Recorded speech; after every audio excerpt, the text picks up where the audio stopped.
Hello and welcome to this special show here on Headlines Today, in a week where the pen has been silenced by the gun in the most cruel fashion. The killing of cartoonists in Paris has stunned the world. It's raised several troubling questions. Questions about freedom of speech, about Islam, about just how far will the human being go to kill others simply to spread fear.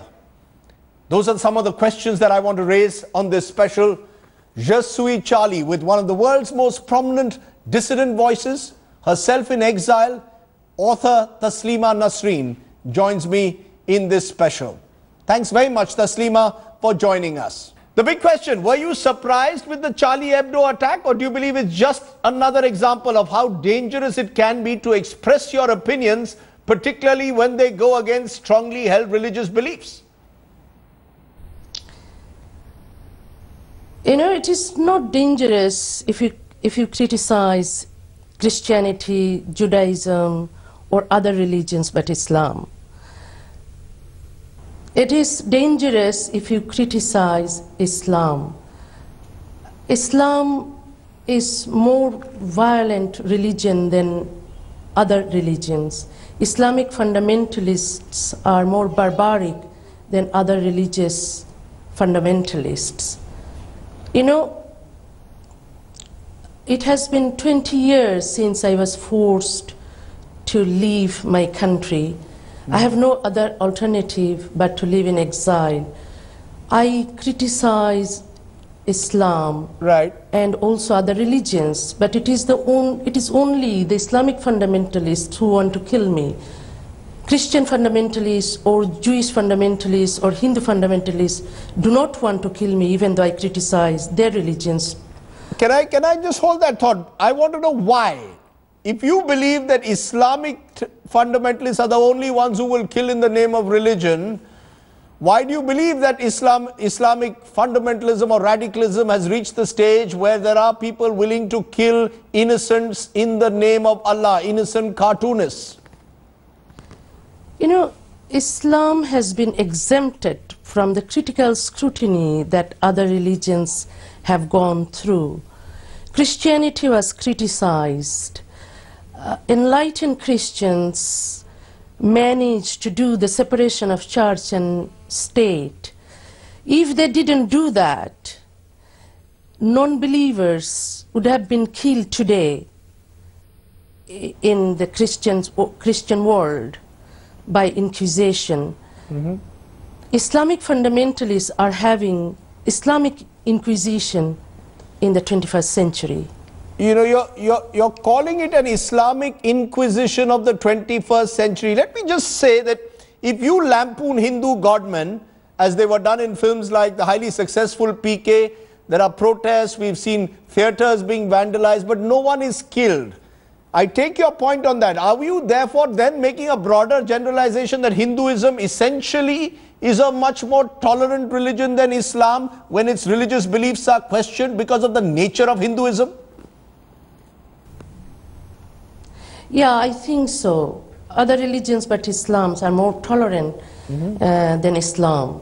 You know, even though sometimes I feel that Hindu fundamentalists are behaving like Muslim fundamentalists,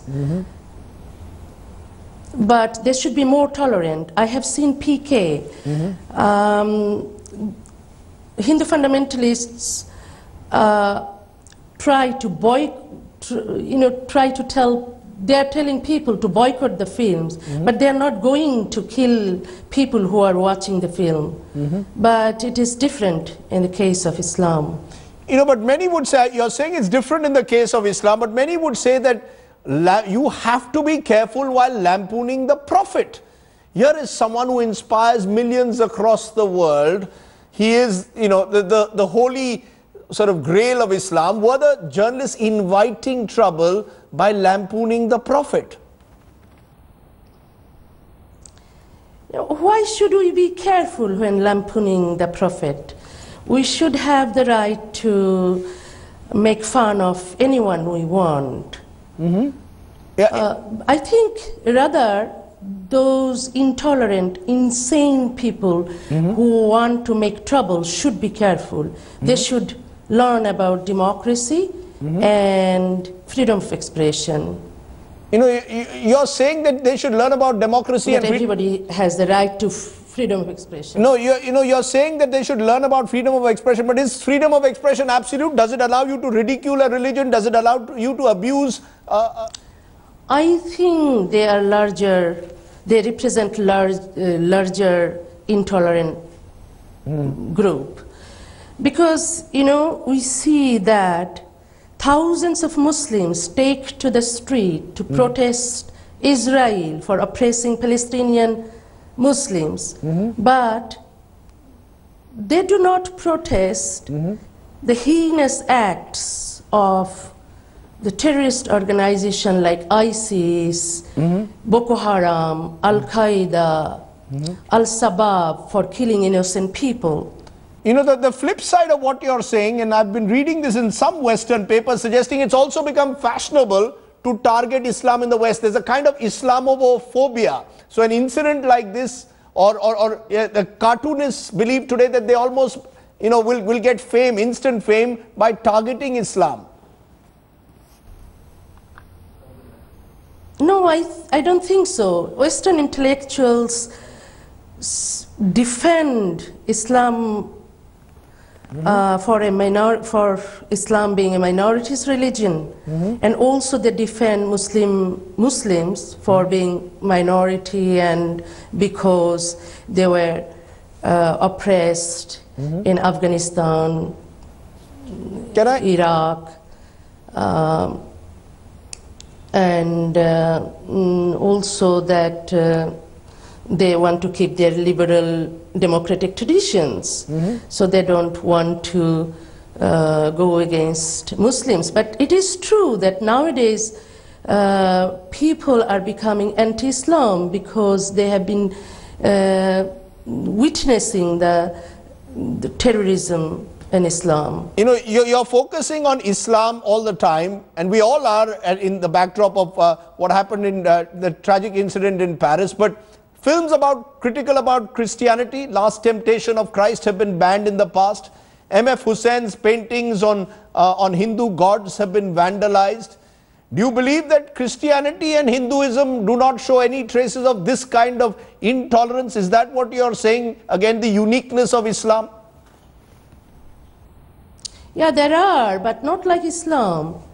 You know, how many people got killed because of the Last Temptation of the Christ? How many people got killed because of Maqbul Fida Hussein? Are you saying, Taslima, that for you the difference is the use of the gun? That's essentially, in your view, the way in which Islam's foot soldiers will look at their religion in comparison to other religions?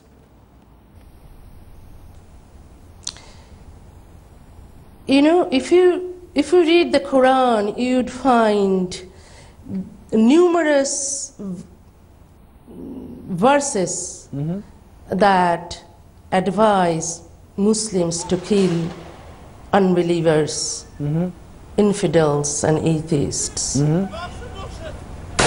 So maybe you have to think of those texts that you know, but that the children are indoctrinated with. No, you're talking about indoctrination, but many would say that's a wrongful interpretation of Islam, that like every religion, you know, there is a contest of ideas, and one interpretation of Islam will be that non-believers have to be killed. Is that a wrongful interpretation of Islam? No, I don't think so. Are you telling?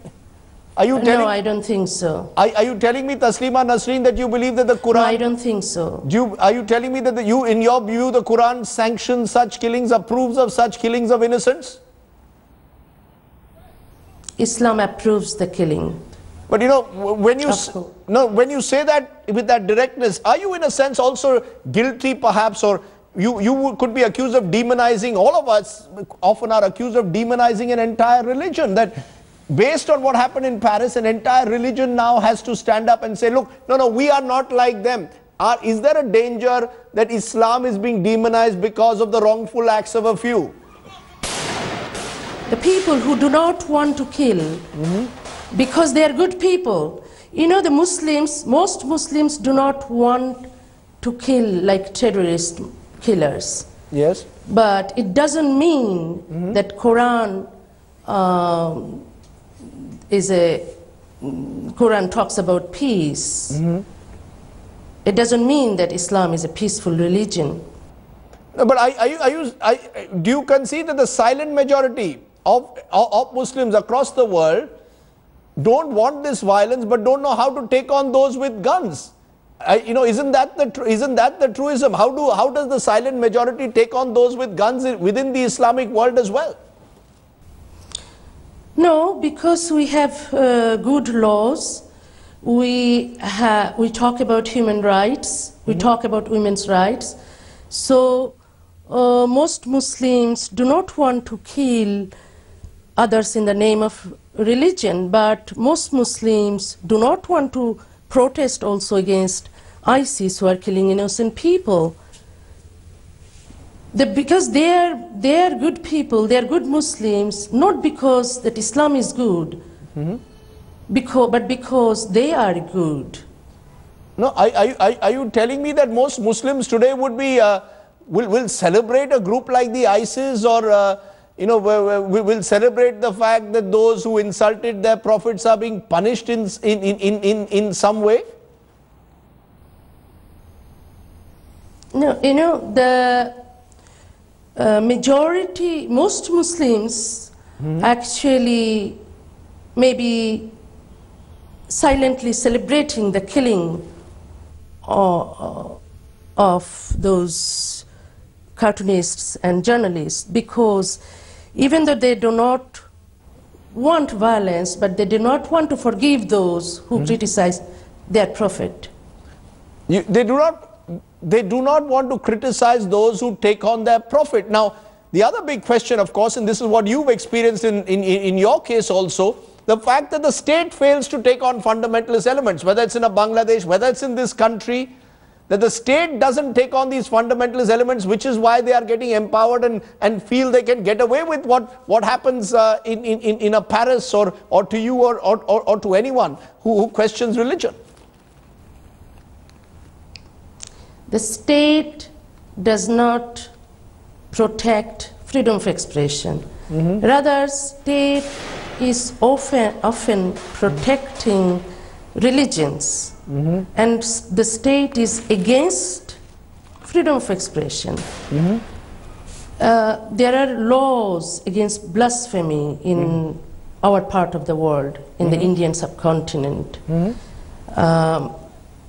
Those laws should be abolished. You know, in West Bengal, the government banned my book titled Dikondito only because I criticized Islam and the Prophet Muhammad.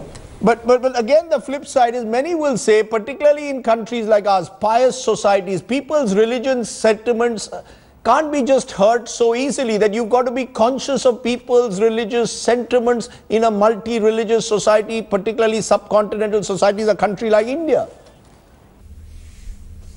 But you know, religion should be reformed.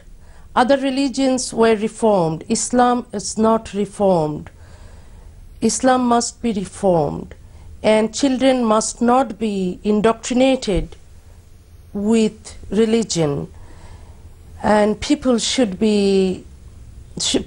have scientific outlook and logical, rational mind instead of irrational, blind faith. So without criticism of religion, no change would come in society. So it is very important that Islam should approve the critical scrutiny that applied to other religions. Of cartoonists at the hands of Islamic terrorists. But there will be those, Taslima, who say that people like you, others like the Charlie Hebdo cartoonists, were at the end of the day being provocative. Are you just being controversial at the time for the sake of being controversial by taking on Islam, knowing that it could result in conflict and possibly violence? No, it is not. You know, I have been living in exile since 1994. There are many writers, artists, filmmakers also are having troubles, but we want to tell the truth. It is not only me. And, you know, the government take action against artists, filmmakers, and writers who oppose religion or who criticize religion, but governments do not take action against those who want to kill us. And another thing is that it is, I'm not saying it to invite trouble. If we shut our mouth, then more trouble will come. So it is not good to self-censor ourselves. We should tell the truth, we should tell whatever we believe in, and we should tell it freely in a democracy, in a democratic country.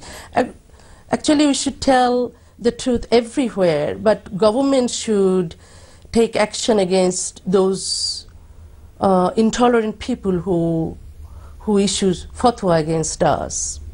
Are you saying then, Taslima Nasrin, that the way forward is that if anyone is objecting to your writing or to the cartoonists of Charlie Hebdo or a painting of Hussein, the way out is they should not read it or see it or maybe, you know, write another book to challenge what you say? Yeah, you can make another cartoon, or you can write a book, or you can publish articles in the newspapers against Charlie Hebdo. You know, there are many people say that Charlie Hebdo was, you know, provocating, you know, but they have the right to do that. But nobody should have the right to kill them. You know, let's also be clear, Taslima, that magazines like Charlie Hebdo won't survive a day in India or in a Bangladesh. That is something that we've got to live with. Would you agree with that? Then actually, why should government ban magazine like Charlie Hebdo? The government should protect freedom of expression. It is not government's duty to protect religion or to protect those religious fundamentalists. Can values of freedom of expression really be the same everywhere? Aren't there cultural differences? Bangladesh is different from India. India is very different from France. Human rights is universal. Freedom of expression is universal. So for you, freedom of expression, integral part of human rights? Of course, yeah. And integral part of democracy. Let me then ask you in conclusion, your message to all supporters of Charlie Hebdo, all those today who are out on the streets saying, "Je suis Charlie," what would you say to them at a time when, remember, the battle is an unequal one? Someone has a gun and someone has a pen. Someone wants to spread fear and intimidate. What is your message then to all those millions today who want to stand for free speech? Yeah, I tell them not to have fear.